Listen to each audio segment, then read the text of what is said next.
కేసీఆర్ గారు అన్నాడు ముఖ్యమంత్రిగా ఒక మంత్రివర్గ ఉపసంఘాన్ని వేసిండు. హరీష్ రావు గారి నాయకత్వంలో వారు ఆనాడు ఇరిగేషన్ శాఖ మంత్రి, నేను ఆర్థిక మంత్రిగా, అదేవిధంగా ఇవాటి మంత్రిగా ఆనాటి మంత్రిగా ఉన్నటువంటి తుమ్మల నాగేశ్వరరావు గారు ఆర్ఎండ్బి మంత్రిగా మంత్రివర్గ ఉపసంఘం వేసినారు.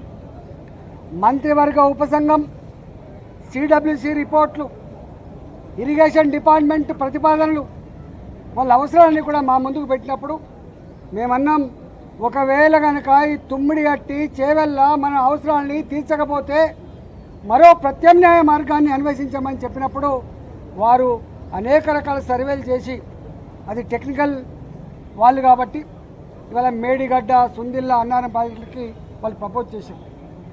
ఆనాడు ఆ ప్రాజెక్ట్ కాస్ట్ 63,000 కోట్లు అని చెప్పి వాళ్ళు అంచనా వేశారు. ఆ తదుపరి అనేక పరిణామాలు, అనేక జిల్లాల్లో వచ్చిన డిమాండ్లు, ఇంకా అనేక కొత్త కొత్త ఏరియాకు నీళ్ళు ఇవ్వాలన్నటువంటి రైతుల ఆక్రందనలు, ఉన్న ఇరిగేటెడ్ ఏరియాకు స్టెబిలైజ్ చేయాలన్నటువంటి నిర్ణయాలు, అనేక రకాల నిర్ణయాల వల్ల అది 82,000 కోట్లకు పోయినమాట వాస్తవం.